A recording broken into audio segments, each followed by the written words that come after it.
Clio Bosakala, bonjour. Bonjour Frédéric Bréban. On s'explique. On s'explique. Vous êtes la directrice de Wallonie Design. Wallonie Design, c'est un organisme qui entend faire du design un élément de facteur de développement économique au sein des entreprises. Concrètement, c'est quoi votre travail au quotidien ? Alors nous, notre quotidien, c'est véritablement de faciliter le recours aux services de designers pour concrétiser des innovations et anticiper les changements de la société dans ses usages, dans ses besoins. Ça veut dire que vous êtes l'intermédiaire entre les entrepreneurs et les designers.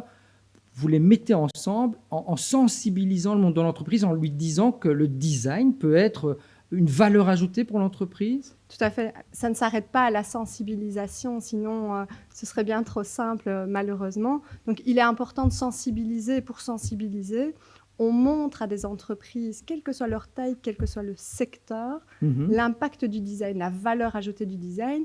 Et pour ce faire, on a des données statistiques, mais on a également énormément de cas d'entreprises qui sont les témoins de la plus-value du design, qui vont nous permettre de les sensibiliser. Alors, une fois qu'on a sensibilisé les entreprises, on va réaliser ce qu'on appelle le diagnostic d'orientation. Donc, en fait, on va envisager à quelle étape de développement d'un projet, d'un service, d'un produit, l'entreprise se situe, et on va essayer d'identifier les actions, les délivrables que les designers pourraient mettre en place pour tirer un parti le plus grand possible de l'intervention du design.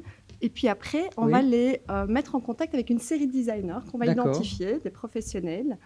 On va identifier différents soutiens financiers qui existent. On a aussi énormément de partenaires qui vont pouvoir les accompagner dans leur développement, des experts.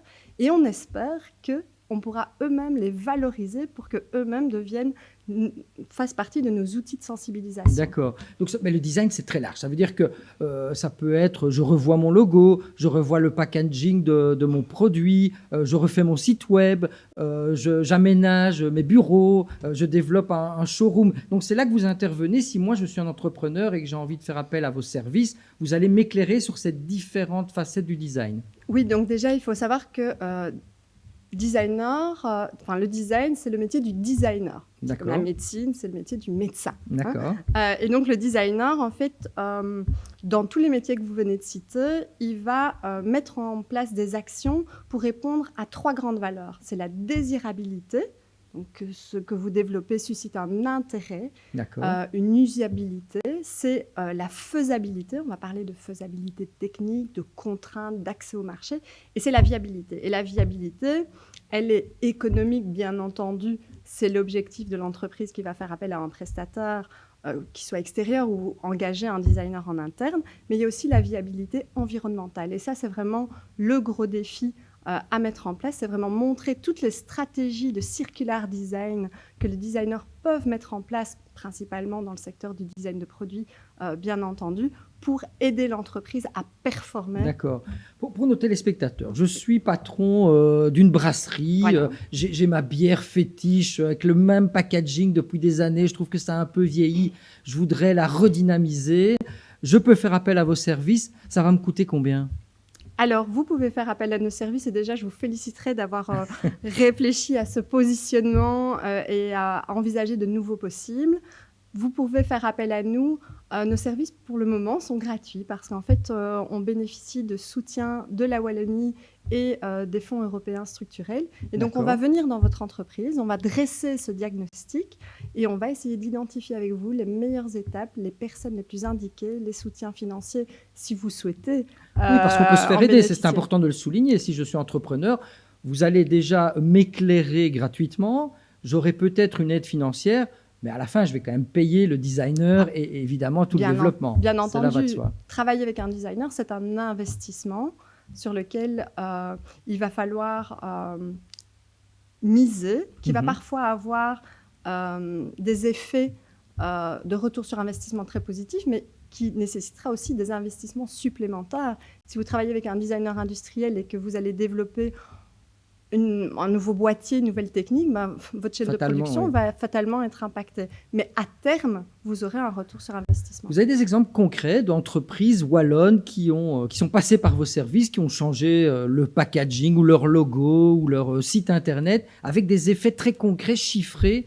sur les ventes ?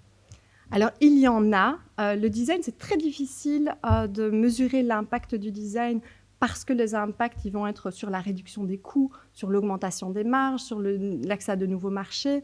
On va avoir aussi des effets plus qualitatifs. Ça va être sur la qualité perçue du produit, sur la visibilité. Et donc, hier, j'étais dans 2 entreprises wallonnes qui ont fait appel à nos services. J'ai pu aller chez Ecostérile, qui est une entreprise à Mons, qui est en train de développer toute une relation avec un designer industriel pour réfléchir à ses équipements. Et là, il y a vraiment des innovations très, très intéressantes qui sont en train d'être mises en place et on verra le retour sur investissement dans quelques années. Et puis, une entreprise qui, là, a déjà clôturé, on va dire, sa mission avec le designer, mais qui perdure en réalité, c'est Qlox. Donc, Qlox... c'est le mobilier Qlox d'une entreprise familiale qui emploie quelques dizaines de personnes, qui était en déclin. Et la petite fille, Geneviève Leclerc, a repris l'entreprise il y a quelques années. Elle a cherché à moderniser l'outil, à se poser des questions sur qu'est-ce qui faisait que ça n'allait plus par rapport à l'environnement qui avait changé aussi avec des concurrents. Et là, le designer est une étincelle ? Le designer, de ces mots qu'elle a pu me relater hier, a vraiment permis à l'entreprise d'augmenter son chiffre d'affaires de plus de 30%. Voilà, un exemple Donc très là, concret. je pense qu'on ne peut pas faire plus concret. Clio, ce sont 2 très beaux exemples, mais oui. Vous, au quotidien, je suppose que vous devez prendre votre bâton de pèlerin. Le design, c'est encore considéré, pardonnez-moi, encore comme quelque chose peut-être de léger dans le monde de l'entreprise. Vous le constatez encore, vous devez vous battre. Alors, on se bat au quotidien, mais comme on est passionné, ça ne nous effraie pas. La Wallonie a un déficit de culture du design, ce qui n'est pas le cas en Flandre ou dans d'autres pays, si je parle de la Scandinavie ou de l'Angleterre, bien entendu. Mais on voit que le travail paye et les entreprises sont de plus en plus conscientes de ce besoin de transversalité, de pluridisciplinarité. Et l'ouverture maintenant, par exemple, des métiers de l'ingénieur à la collaboration avec des designers est vraiment fort, fort importante parce que le designer n'est pas là pour prendre le job d'autres spécialistes, mais bien pour être un catalyseur, un facilitateur pour faire en sorte de répondre à ces 3 axes de désirabilité, de faisabilité et de viabilité. Trouver le meilleur équilibre là-dedans. Alors Clio, vous êtes à la tête de Wallonie Design depuis une quinzaine d'années déjà. Oui. C'est vous qui avez fondé... Comment ça a commencé, cette histoire de Wallonie Design ? Alors, ça a commencé par un projet de fin d'études pour HEC, donc École de gestion de l'Université de Liège. C'était votre mémoire de fin d'études. Vous avez eu cette idée ? C'était mon projet de fin d'études. Alors, ce n'est pas moi qui l'ai eu. Moi, j'ai rencontré Paul-Émile Motard, qui était à l'époque député en charge de la culture à la province de Liège. Je l'ai rencontré au Québec, au Musée de la Civilisation. Je cherchais un projet de fin d'études. Il m'a dit la réorganisation de la bibliothèque provinciale des Chirous, où j'ai lancé une biennale de design. Je dis, moi, le design, pourquoi pas.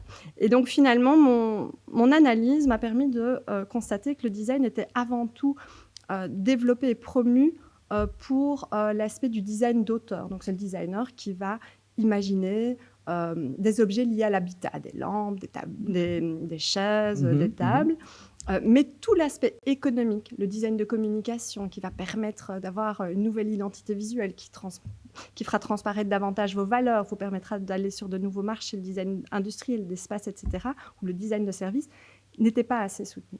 Et donc, on a axé toute notre étude là-dessus, et sur le fait qu'il y avait différents opérateurs qui traitaient de design, mais qu'il n'y avait pas d'organisme rassembleur. Et donc, c'est comme ça que finalement, mon mémoire s'est appelé « Création d'un bureau de promotion du design en Wallonie ».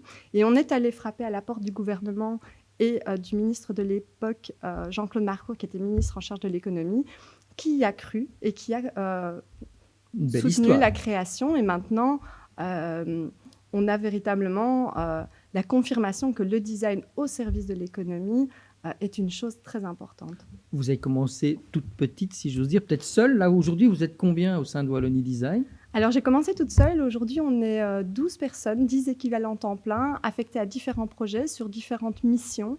Et on a une équipe vraiment investie et très compétente. Et quel bilan, après 15 ans, vous tirez de cette structure Wallonie Design ? Vous en êtes très fière. Ça a débauché sur combien de missions ? Alors, j'en suis extrêmement fière. Le travail n'est pas simple.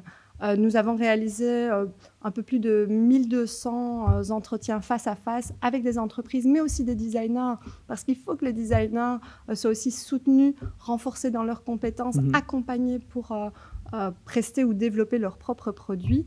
Le travail est enthousiasmant, surtout quand on voit les réalisations des entreprises qui sont passées par nos services, ou même qu'on voit des entreprises comme Stuve, qui n'a jamais fait appel à Wallonie Design. Les poêles, alors, ce sont les poêles à bois, les poêles à peler, ce sont des solutions de chauffage. Et cette entreprise, elle a été co-fondée par Gérard Pitance, qui est designer industriel de formation. Et dans cette entreprise, le design est dans toute la stratégie. Et on voit les effets de ce design à partir du moment où il arrive au top management.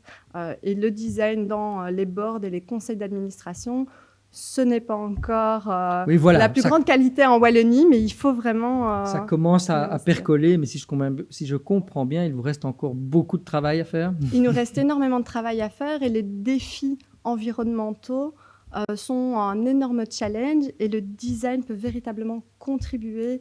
Il y a 3 grandes stratégies en circular design qui peuvent être appliquées pour les entreprises pour développer des produits qui vont être plus en harmonie avec nos ressources naturelles qui sont limitées. Et donc, vraiment, il y a des gros challenges devant nous, mais de belles opportunités pour les entreprises aussi. Eh bien, j'espère que nos entrepreneurs vous auront entendu et qu'ils prendront contact avec vous en sachant que le design peut effectivement apporter une réelle valeur ajoutée à leur business.